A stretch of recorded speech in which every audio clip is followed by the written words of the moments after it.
नारायण नारायण नारायण।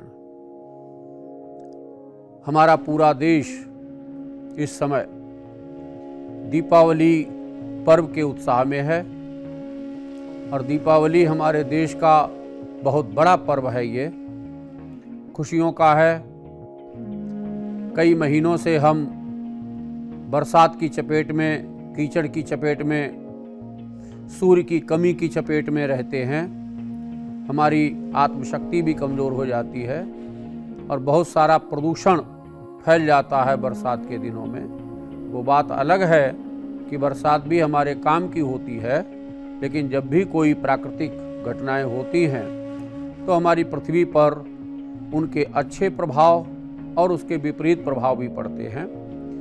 तो हमारे सूर्य की कमी हो जाना, आकाशमंडल में तो सूर्य होता है, लेकिन बादलों की छाया में होना, बरसात होना, कीट पतंगों का पैदा होना, ऊर्जा में कमी होना, पाचन शक्ति में कमी आ जाना, भोजन आदि के क्रम बिगड़ जाना, ये सारी स्थितियां हमारे सामने आती हैं। और वो वर्षा ऋतु के निकलने के बाद शरद ऋतु का समय जब लगता है तो उसमें हमें आकाश साफ दिखाई देने लगता है।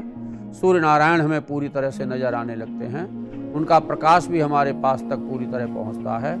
हमारी दिनचर्याएं ठीक होने लगती हैं, हमारे उत्साह बढ़ने लगते हैं और उसमें ये दीपावली का महापर्व आना। मित्रों, ये दीपावली का जो महापर्व है, ये 5 महापर्वों का संयोजित महापर्व है। इसमें 5 पर्व आते हैं।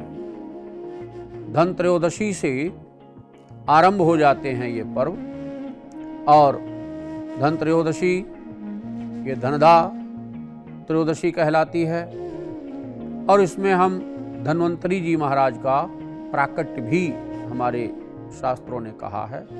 तो एक तो धनदा लक्ष्मी का आरंभ होना और धन्वंतरी का प्राकट्य दिवस होना, तो एक तो हमारा ये पर्व हो गया। दूसरे दिन जब वो, जिसे हम नरक चतुर्दशी कहते हैं, तो नरक चतुर्दशी में दीपावली का पर्व तो जुड़ा हुआ है, भगवान राम से ज़्यादा लिया हुआ है, लेकिन चतुर्दशी के दिन, कार्तिक कृष्ण पक्ष की चतुर्दशी के दिन भगवान श्री कृष्ण ने अपने अवतार के समय नरकासुर का वध किया था, जिसने तहलका मचा रखा था, अधर्म करने लगा था, संतों को सताने लगा था। ऐसे में भगवान श्री कृष्ण ने नरकासुर का वध किया और सारे समाज को एक सुकून की सांस लेने का अवसर दिया।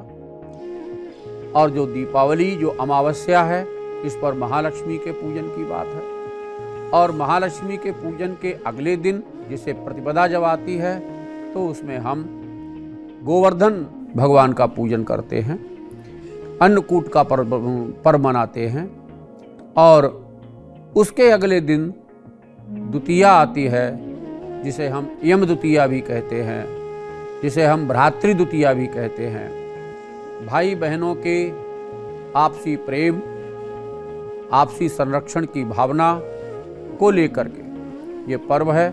तो धनत्रयोदशी, नरक चतुर्दशी, दीपमाला, अन्नकूट और भ्रातृ द्वितीया, ये 5 पर्वों का संयोजित पर्व है और लगातार ये चलने वाला होता है। तो हमारे भारत के लिए कहें, समाज के लिए कहें, पूजा के प्रिय लोगों के लिए कहें, साहसी लोगों के लिए कहें, तो ये समय हमारे लिए बहुत अनुकूल समय होता है। दीपमाला आ रही है, भगवती महालक्ष्मी का महापर्व है ये। पहली बात तो ये मस्तिष्क में रख लें कि लक्ष्मी तो गंदा आदमी भी चाहता है, लक्ष्मी व्रत उपवास करने वाले भी चाहते हैं, जो अपनों का मान सम्मान करते हैं, गुरुओं की शरण में रहते हैं, लक्ष्मी की जरूरत उन्हें भी होती है। और जो आतंकी होते हैं, आतताई होते हैं, दूसरे का मर्डर भी करने में कोई हिचक नहीं होती है, लक्ष्मी की जरूरत उन्हें भी होती है। लेकिन इतना अंतर होता है कि जो सादगी भरा जीवन जीता है, जो नियमों में बंधा होता है, जो मान मर्यादाओं के साथ होता है, जो अपनी सच्ची कमाई पर विश्वास करता है, जो उत्साह के साथ किसी से ईर्ष्या द्वेष के बिना मेहनत और पराक्रम से जो लक्ष्मी अर्जित करना चाहता है और करते हैं, उनकी लक्ष्मी स्थायी लक्ष्मी होती है। और जो आतंक करके जो लक्ष्मी इकट्ठी करते हैं, उनकी लक्ष्मी अस्थायी होती है। अस्थायी होते हुए, उनके पास लक्ष्मी होते हुए भी वो लक्ष्मी उन्हें चैन नहीं लेने देती, उनसे आतंक ही कराती है। तो पहले तो ये भावना हम बना लें कि लक्ष्मी आए, और वो लक्ष्मी कैसी आए? अश्वदायी हो, हमारे घर में घोड़ा गाड़ी हो, धनदायी हो, हमारे घर में धन ऐश्वर्य हो, वो एक अच्छे दिव्य प्रकाश से भरी हुई लक्ष्मी हो, हमारे घर में वो रोग पैदा ना करे, हमारे घर में लक्ष्मी आने पर एक दूसरे में ईर्ष्या द्वेष पैदा ना करे। कहीं ऐसा न हो जाए कि एक आतंकी के पास धन आया और दूसरा आतंकी उसको निशाना बना लिया। वो लक्ष्मी ना आए, भगवान करे। सभी के जीवन में एक अनुकूल मानसिकता रहे, स्वच्छ मानसिकता रहे, दीपमाला का पूजन करें। और ये भी भगवती का कहना है कि हम उसी के घर जाते हैं जो उद्योगी होता है, जो परिश्रमी होता है, जो सच्चा परिश्रम करता है।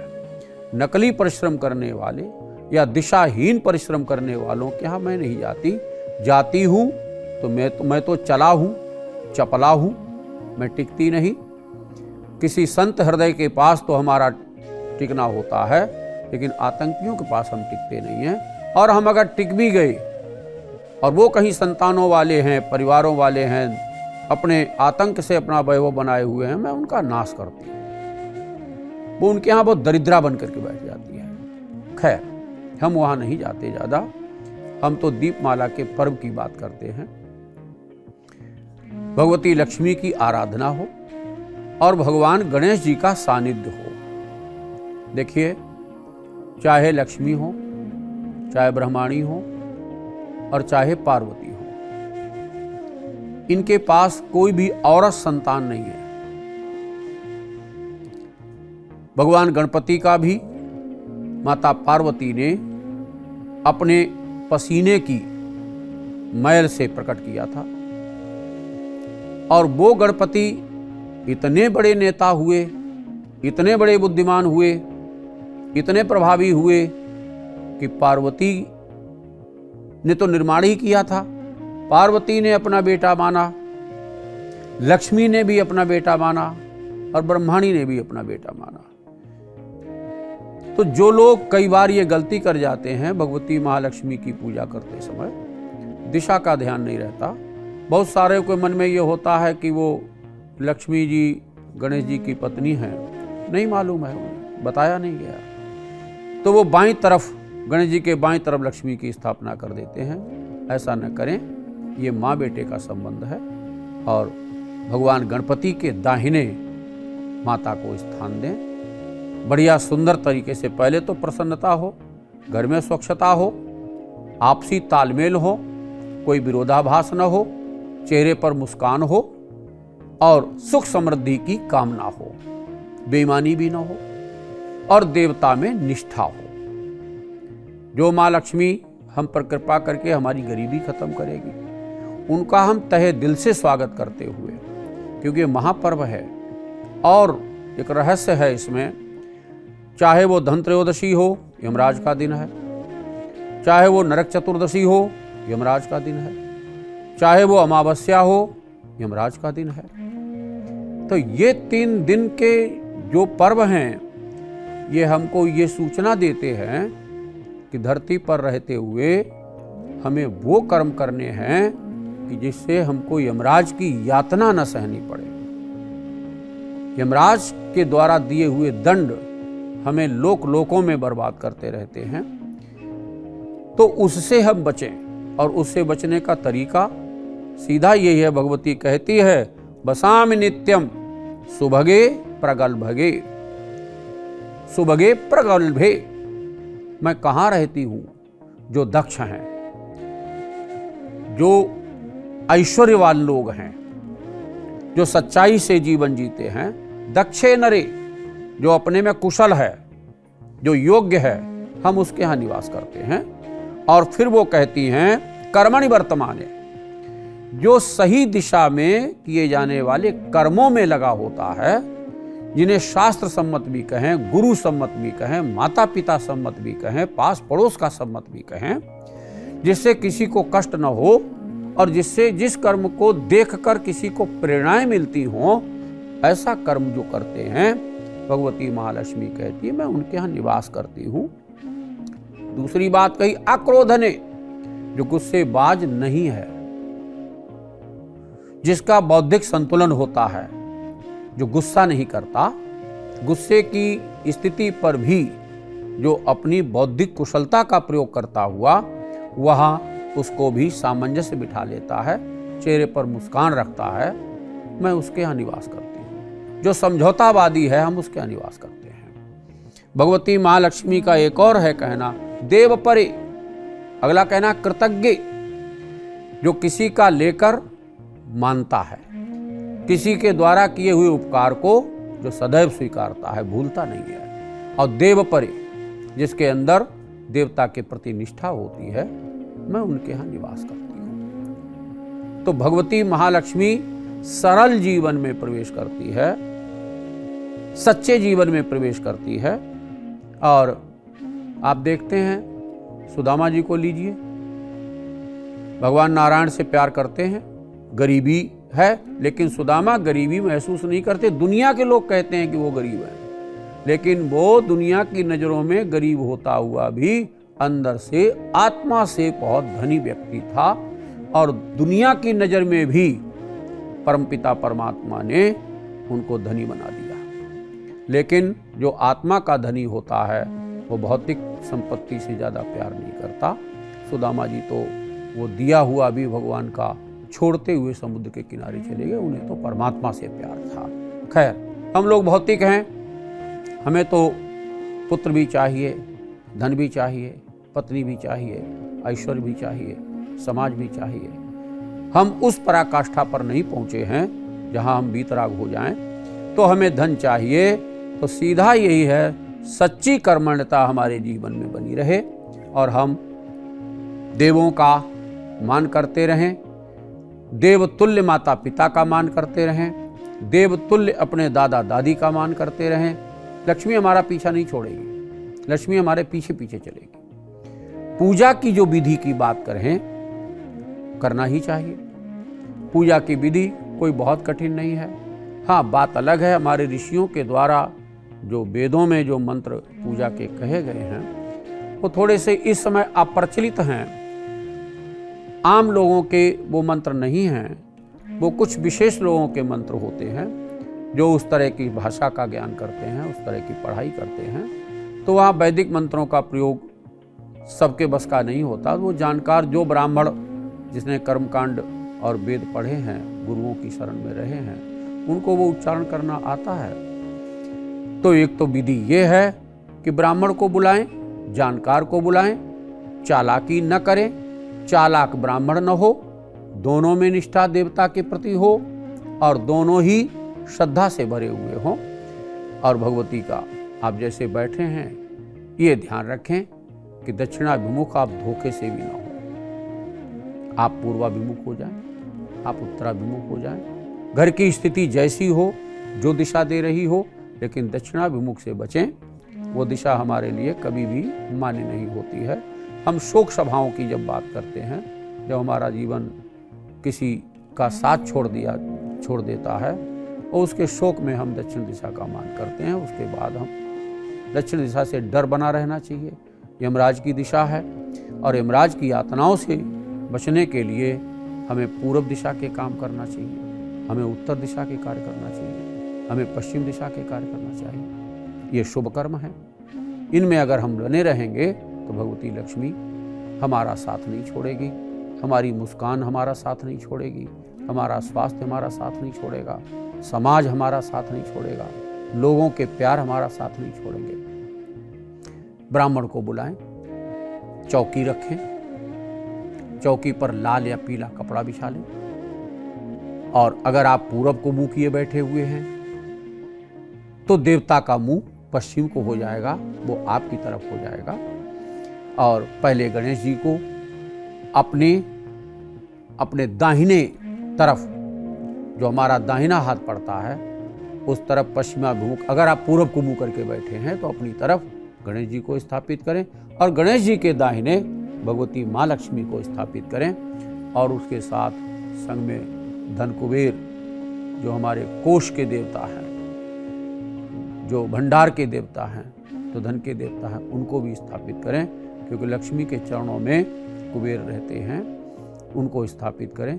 और आपका जल है, आपका रोली है, आपका लाल चंदन है, चावल हैं, लाल फूल, और जो चाहे वो कनेर के पुष्प हैं, चाहे वो गुड़हल के पुष्प हैं, चाहे वो कमल का पुष्प है, चाहे वो गुलाब का पुष्प है, इनकी वरीयता रखें। अन्य फूल मिल जाएं संग में, कोई दिक्कत नहीं है, लेकिन श्रेष्ठता लाल पुष्प की हो।